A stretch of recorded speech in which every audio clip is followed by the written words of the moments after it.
Have you ever met someone who seemed to go out of their way just to get under your skin? The kind who thrives on pushing your buttons, waiting for you to snap, because that's when they win. Maybe it was a coworker who always had something slick to say. Or a family member who never missed a chance to belittle your choices.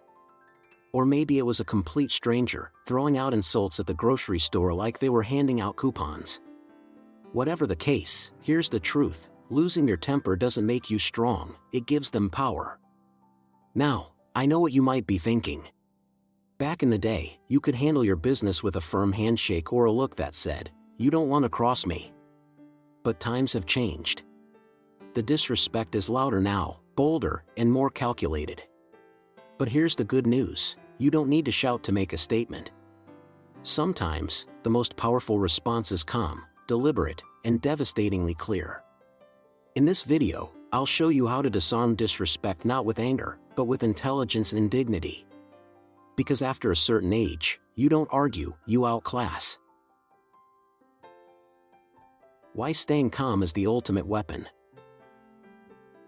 When you've lived long enough, you start to see things differently. You realize that most battles people try to pull you into aren't worth fighting. Not because you're afraid, but because you're wise enough to know better.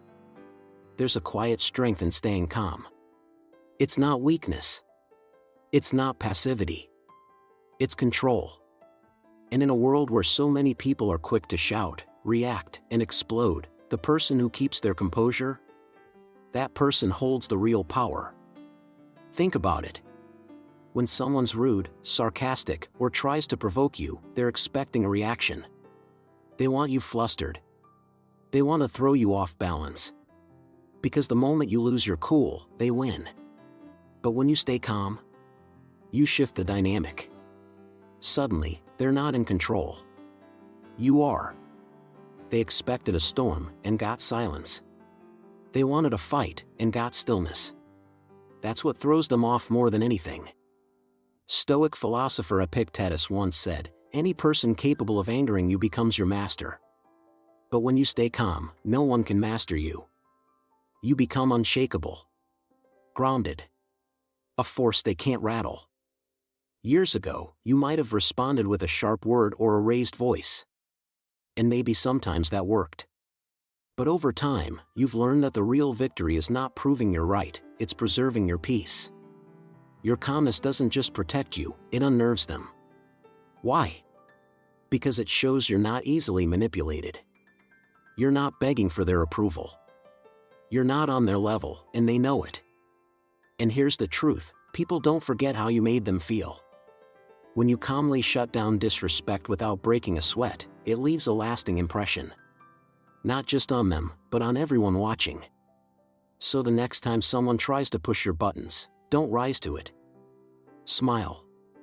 Say what needs to be said, then walk away. Because at this point in life, your peace is far too valuable to be traded for a petty argument. Calm isn't silence. Calm is power. 1. You're entitled to your opinion, and I'm entitled to ignore it. As we get older, one of the greatest lessons we learn is this: not every opinion needs a response. And not every person earns the right to be taken seriously. These days, everyone has something to say about your decisions, your values, even your past. But just because someone opens their mouth doesn't mean you have to give their words a seat at your table. That's where the simple line comes in. You're entitled to your opinion, and I'm entitled to ignore it. It's calm. It's direct. And best of all, it's final. You're not insulting them. You're not escalating the situation. You're simply letting them know their commentary has zero effect on your direction in life. And nothing frustrates a judgmental person more than being completely dismissed by someone who refuses to be rattled. I remember a time, years ago, when I told a friend I was starting a small side project. It meant something to me, something I had poured time, money, and effort into. His reaction? A smirk. You really think anyone's going to care about that? Now, the younger version of me might have launched into a long explanation. Tried to prove him wrong. Defended the idea. But not this time. I looked him in the eye, smiled, and said, "You're entitled to your opinion, and I'm entitled to ignore it." Then I changed the subject. He sat there in awkward silence. That moment wasn't about ego, it was about clarity. I had nothing to prove. His approval wasn't a requirement. And that's the beauty of this phrase. It's the verbal version of walking away with your head high. You rob them of the reaction they wanted, and you keep your peace in the process. Psychologically, people who constantly criticize or belittle others are often trying to elevate themselves. They want control. They want a reaction. But when you respond with indifference, when you make it clear that their opinion holds no weight, you flip the script. You remove their power. From a Stoic perspective, this line is a shield. Marcus Aurelius reminded us that we can't control what others say, but we can control how much we let it matter. When you choose to ignore what doesn't serve you, you're not being passive, you're being powerful. So the next time someone mocks your goals, criticizes your lifestyle, or questions your choices, don't argue. Don't explain. Just smile and say, "You're entitled to your opinion, and I'm entitled to ignore it." Then carry on with your day, confident, steady, and untouchable. Because peace of mind is the one opinion that matters most, and that one belongs to you. 2. If I had $1 for every smart thing you've said, I'd still be broke. By a certain age, you've had your fair share of conversations, some enlightening, many forgettable, and a few so absurd you wonder how the person made it this far in life. We've all met someone who talks a mile a minute but doesn't say a single thing worth hearing. That's when this line becomes your quiet weapon.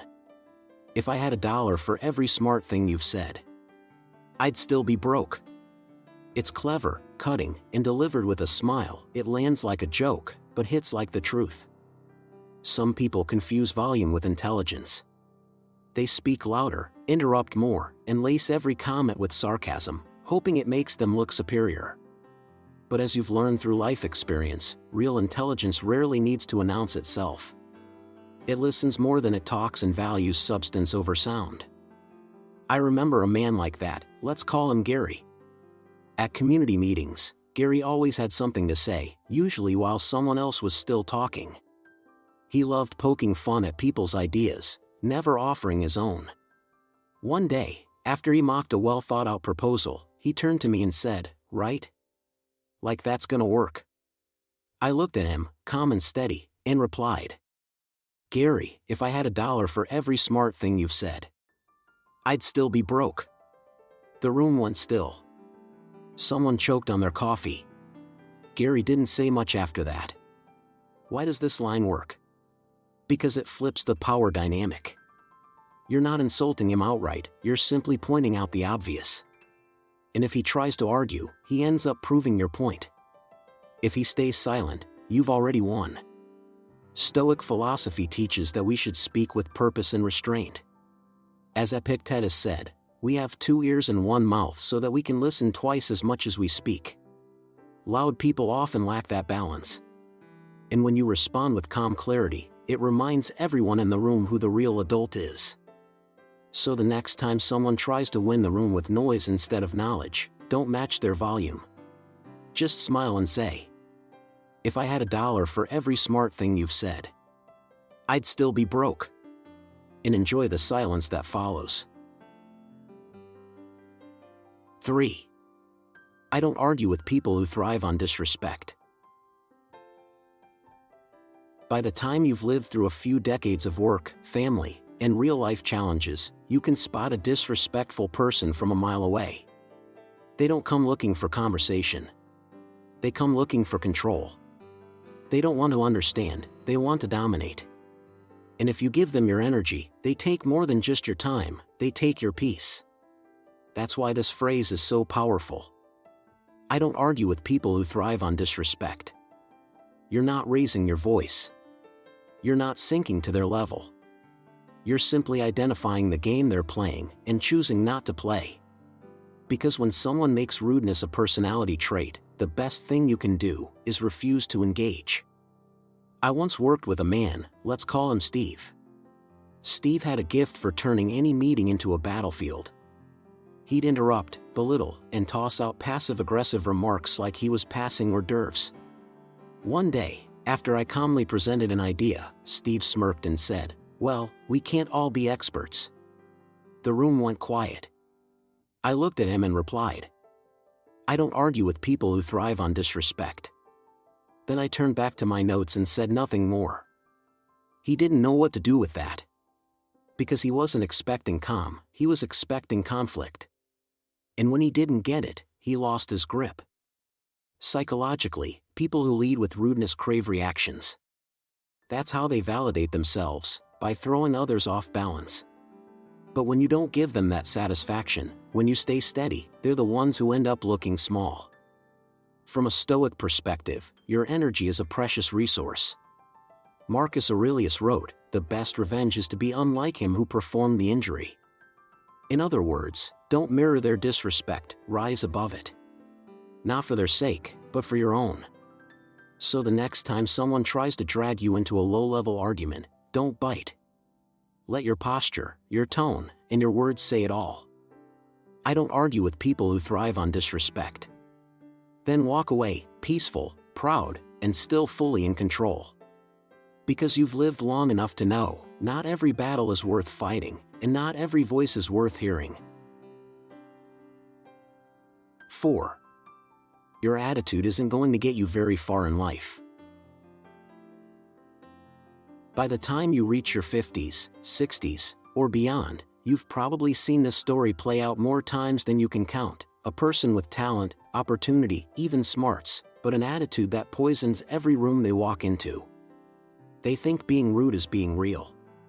They confuse arrogance with confidence. And they wonder why doors keep closing in their face. That's when this line becomes both a truth and a lesson. Your attitude isn't going to get you very far in life. You're not trying to tear them down, you're offering them a mirror. A quiet reality check. Because as you've learned, how you treat people matters just as much, if not more, than what you know or what you can do. I remember a younger man in a volunteer group I helped lead. Sharp guy, good ideas, but every time someone offered input, he'd roll his eyes or cut them off mid-sentence. One day, after he spoke to a fellow volunteer with clear disrespect, I pulled him aside and said calmly, "You've got potential, but your attitude isn't going to get you very far in life." He didn't say much, but he listened. A few months later, he apologized, not just to me, but to the whole group. Something shifted. And that's the power of this line. It doesn't shame, it reveals. It reminds people that while they may think they're winning by being sharp-tongued or combative, the truth is, nobody wants to work with someone who constantly tears others down. In the working world, in community life, in families, relationships matter. Respect matters. You can be the smartest person in the room, but if no one can stand being around you, it won't mean much. Stoic philosophy tells us that true greatness is measured by self-control, humility, and how we uplift those around us. Not how loudly we boast or how quickly we correct. So when someone acts like being unpleasant is a strength, don't argue. Just say, gently, firmly, your attitude isn't going to get you very far in life. Let the truth settle in. Let it do the work. Because at this point in your life, you know, character opens more doors than ego ever will. 5. This conversation was over before it even started. There's a certain kind of person who doesn't want a conversation, they want a confrontation. They don't come to understand, they come to provoke. And if you've lived long enough, you know how to spot them, the smug tone, the loaded questions, the constant interruptions. But instead of taking the bait, you lean on one powerful sentence. This conversation was over before it even started. You don't shout. You don't argue. You simply make it clear, you're not playing their game. I remember a man at a neighborhood board meeting, we'll call him Carl. He had a habit of turning every discussion into a debate. No matter the issue, Carl would twist your words, interrupt your point, and then pretend you were the unreasonable one. One night, he came at me during a discussion about budgeting for community repairs. His tone was sharp, his arms crossed, and before I could say much, he cut me off. I paused, looked him in the eye, and said, "Carl, this conversation was over before it even started." Then I turned my attention back to the agenda and didn't offer another word. The room went quiet. Carl was left standing there, unsure how to respond. And that was the end of it. You see, people like that don't know what to do when you don't fight back. They expect resistance because they need it to feel powerful. But when you respond with calm dismissal, you take away their control and hold on to your own. Psychologically, this line shuts the door before the other person even realizes it was ever open. It communicates that their behavior doesn't warrant a response. And that's something most disrespectful people can't handle. From a Stoic point of view, it's a perfect expression of restraint and clarity. Marcus Aurelius wrote, "The best revenge is not to be like your enemy." You don't win by matching someone's chaos. You win by remaining unaffected by it. So the next time someone comes at you with bad faith, bad manners, or bad energy, don't entertain it. Look them in the eye, steady and calm, and say, "This conversation was over before it even started." Then carry on with your day, peaceful, unbothered, and still in control. Because at this stage in life, you know, silence isn't surrender, it's wisdom. 6. Thanks for your input, I'll be sure to forget it immediately. By the time you reach your 50s or beyond, you've probably heard your fair share of unsolicited opinions, from people who know less than they think and talk more than they should. They offer feedback not to help, but to belittle. They mask sarcasm as advice and expect you to carry their words around like gospel. But you've learned something over the years: you don't have to absorb every opinion thrown your way. That's where this brilliant line comes in. Thanks for your input, I'll be sure to forget it immediately. It's polite. It's calm. And it slices through arrogance like a hot knife through butter. I remember standing at a local event once, chatting about a creative project I'd been working on. A man nearby, who had no idea what he was talking about, cut in with a smirk and said, "That's cute. You really think that's going to go anywhere?" I smiled, looked him in the eye, and said, "Thanks for your input, I'll be sure to forget it immediately." Then I turned back to my conversation. He stood there speechless. Because that's what happens when you don't get flustered, when you don't argue or explain. You just dismiss their comment without giving it any room to live. People like that thrive on control. They want to plant a seed of doubt in your mind. But when you respond like this, you make it clear, your garden's already full, and their weeds aren't welcome. Psychologically, this line breaks their pattern. They expect you to defend, justify, or retreat. Instead, you give them a wall of calm indifference, and they don't know what to do with it. From a Stoic perspective, it's a perfect exercise in mental discipline. Epictetus taught that we should never let other people's words invade our peace. This comeback is your shield.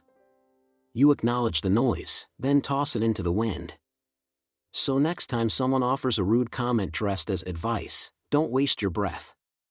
Smile and say, "Thanks for your input, I'll be sure to forget it immediately." And walk away knowing that your peace, your purpose, and your self-worth were never up for debate. Because by now, you've earned the right to choose what stays in your mind, and what gets tossed out with the trash. Why these lines work: psychology meets Stoic wisdom. By the time you've lived through a few decades of life, you know this much: some people speak just to provoke. They don't want understanding, they want control. They poke, prod, and push buttons, hoping to stir up a reaction. And for them, your anger is a win. Your silence, a loss. That's where these responses come in. Calm. Measured.